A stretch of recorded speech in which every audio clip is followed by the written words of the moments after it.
অধীর চৌধুরীর নেতৃত্বে জমায়েত শক্তি দেখালো মুর্শিদাবাদের কংগ্রেস। দপ্তরে রইল না জেলা পরিষদের সভাধিপতি।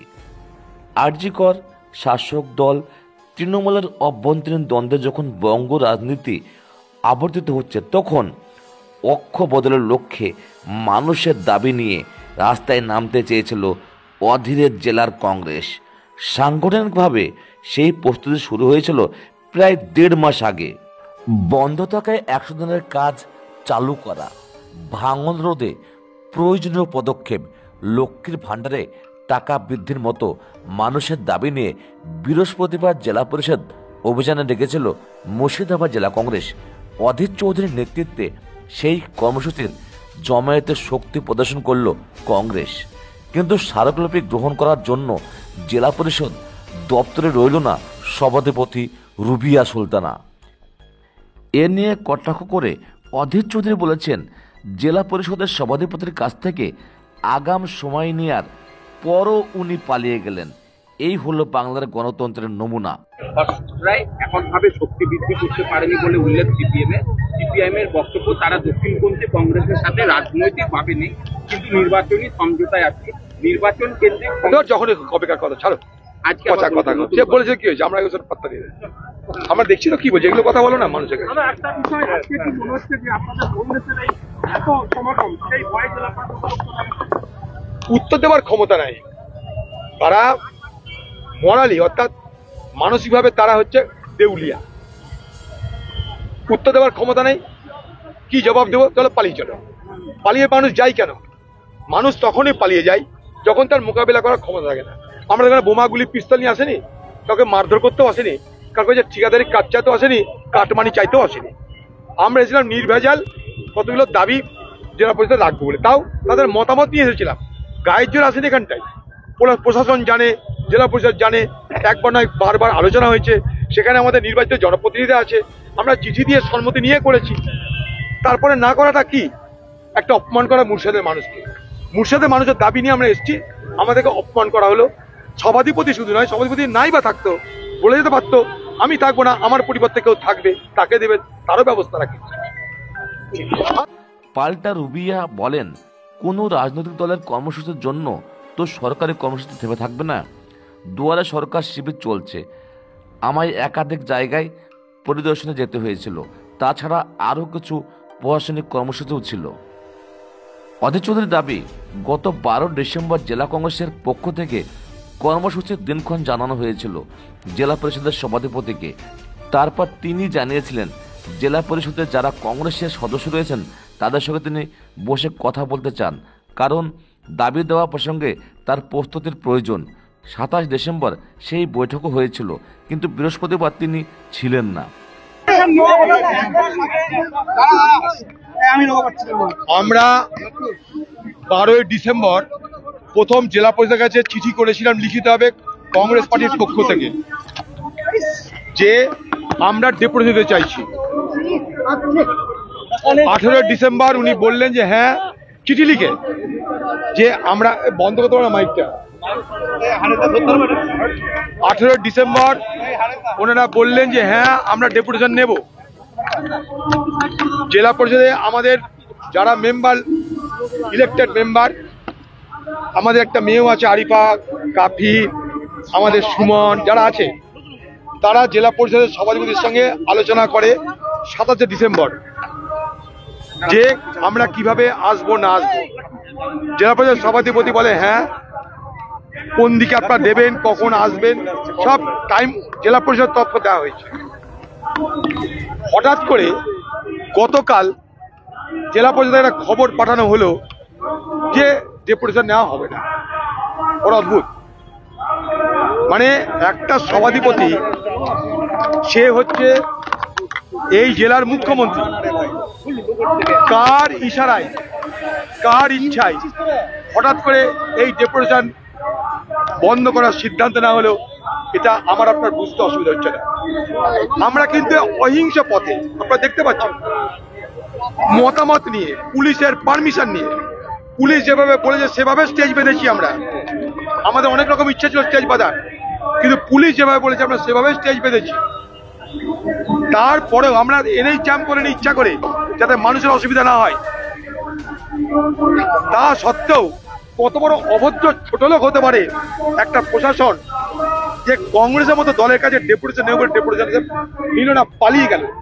শুধু তা নয়, মনে করুন কোনো সভাধিপতি কিছু হতে পারে, কোনো কারণ হতে পারে ডেপুটেশন না নেওয়ার, তাহলে সে কি বলে, আমি থাকবো না, আমার পরিবর্তে, অর্থাৎ ইনস্টেড অফ মি, আমার পরিবর্তে আরেকজন ডেপুটেশন নেবে, এটা বলে।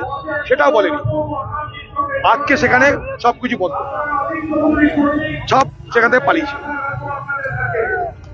প্রশাসনিক আধিকারিক কে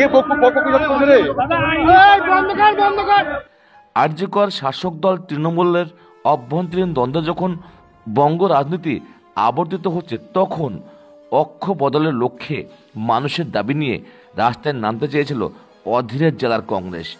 সাংগঠনিকভাবে সেই প্রস্তুতি শুরু হয়েছিল প্রায় 1.5 মাস আগে। বহরমপুরে জেলা পরিষদ দপ্তরের সামনে কংগ্রেসের জমায়েতে সেই প্রস্তুতির ছাপ লক্ষ্য করা গিয়েছে। যদিও অধীরদের দাবি কোনো শিষ্টাচার না মেনে জেলা পরিষদের সভাধিপতি ছিলেন না। অধীরের কথায় কয়েকজন পুলিশ মিলে একজন কর্মচারীকে ডেকে এনে বলেছেন তার হাতে স্মারকলিপি দিতে। এটা কোনো পদ্ধতি? 100 দিনের কাজে কেন্দ্রের বঞ্চনা নিয়ে রাজ্য সরকার কেন আদালতে যাচ্ছে না, সেই প্রশ্ন তুলেছেন অধীর চৌধুরী। তার বক্তব্য, 100 দিনের কাজ একটা অধিকার, বাংলার মানুষের সেই অধিকার খর্ব করা হচ্ছে। রাজ্য বলছে কেন্দ্রে টাকা দিচ্ছে না, কেন্দ্র বলছে রাজ্য হিসাব দিচ্ছে না। বাস্তবে বাংলার মানুষ কাজ পাচ্ছেন না। লক্ষ্মীর ভাণ্ডারের অর্থ বৃদ্ধি করে 2,500 টাকা করার দাবি তুলেছে কংগ্রেস। তাদের প্রশ্ন, পাশের রাজ্য ঝাড়খণ্ড যদি অর্থনৈতিকভাবে পিছিয়ে পড়েও 2,500 টাকা দিতে পারে, তাহলে বাংলা নয় কেন? পাশাপাশি কংগ্রেসের বক্তব্য, মুসলিমদের তৃণমূল ভোট ব্যাংক হিসাবে ব্যবহার করতে চাইছে। ইমাম এবং মজ্জানদের যে ভাতা রাজ্য সরকার দেয়, সেই টাকার অঙ্ক বৃদ্ধি করার দাবি করেছে কংগ্রেস। কিছুদিনের মধ্যেই দিল্লিতে বিধানসভা ভোট। সেই ভোটের আগে আম আদমি পার্টির প্রধান অরবিন্দ কেজরিওয়াল পুরোহিতদের জন্য মাসিক 18,000 টাকার ভাতা ঘোষণা করেছে। কংগ্রেস পশ্চিমবঙ্গ পুরোহিতদের জন্য ভাতা চালুর দাবি জানিয়েছে। মুর্শিদাবাদ জেলা পরিষদের বিরুদ্ধে দুর্নীতির অভিযোগ তুলেছে কংগ্রেস। তাদের বক্তব্য, ভাঙন নিয়ে বাজেট বরাদ্দ হলেও জেলা পরিষদ নানাভাবে টেন্ডার বা দরপত্র ডেকেও বাতিল করে দিচ্ছে। কাজের জন্য কিছু হচ্ছে না। জেলা পরিষদকে দুর্নীতির ঘুঘুর বাসা বলে আক্রমণ জানিয়েছেন অধীর চৌধুরী। বাংলায় নতুন করে বেকার ভাতা চালু করার দাবি তুলেছে কংগ্রেস। কংগ্রেসের দাবি, রাজ্যে ইমামদের মাসিক 10,000 টাকা, মজ্জানদের মাসিক 7,000 টাকা করে দিতে হবে। শুধু তাই নয়, আবাস যোজনায় 4 লক্ষ করে দেওয়ারও দাবি তুলেছে কংগ্রেস। উল্লেখ্য, এখন রাজ্য সরকার আবাস যোজনায় 1,20,000 টাকা দেয়। অধীরের বক্তব্য, কর্ণাটক সরকার 4 লক্ষ টাকা দিতে পারলে বাংলার সরকার দেবে না কেন? জেলা পরিষদ ঘেরাও কর্মসূচিতে মূলত মানুষের দাবি দেওয়া, মানুষের হিতকর কথা বলার জন্যই এই জমায়েতের আয়োজন করা হয় কংগ্রেসের তরফ থেকে।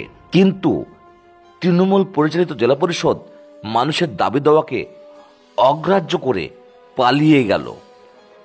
ARC 24 news. এরপর কি রাস্তা অবরোধ করবেন?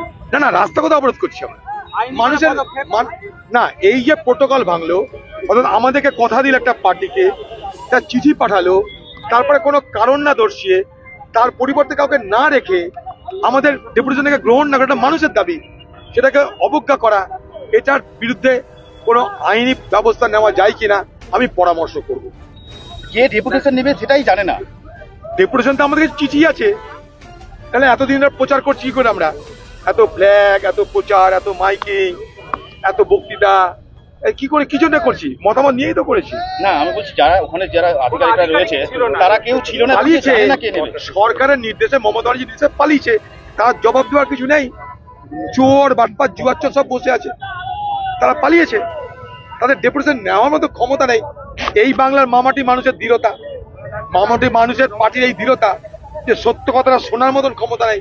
আমরা কিন্তু অহিংস পথে, দেখতে পাচ্ছেন আপনারা, অহিংস পথে, যেটা রাজনৈতিক আন্দোলন, সে রাজনৈতিক আন্দোলন করার অভিপ্রায় নিয়ে কিন্তু এখানে এসেছি। কোনো আইন ভাঙার মানসিকতা নেই, কোনো পুলিশের সঙ্গে অসহযোগিতার মানসিকতা নেই, সরকারের সঙ্গে অসহযোগিতার মানসিকতা নেই। আমরা কিন্তু খোলা মনে মানুষের সমস্যা নিয়ে, মানুষের দাবি নিয়ে জেলা পরিষদে এসেছিলাম। কারণ একটা জেলায় জেলা পরিষদ, সে হচ্ছে উন্নয়নের মূল ইঞ্জিন, যার সভাধিপতিকে বলা হয় জেলার মুখ্যমন্ত্রী। আমার তো মনে হয় এবারে সভাধিপতি মেয়েটার চাকরি না চলে যায়। দাদা, এটা রাজনীতি কেন্দ্রীয়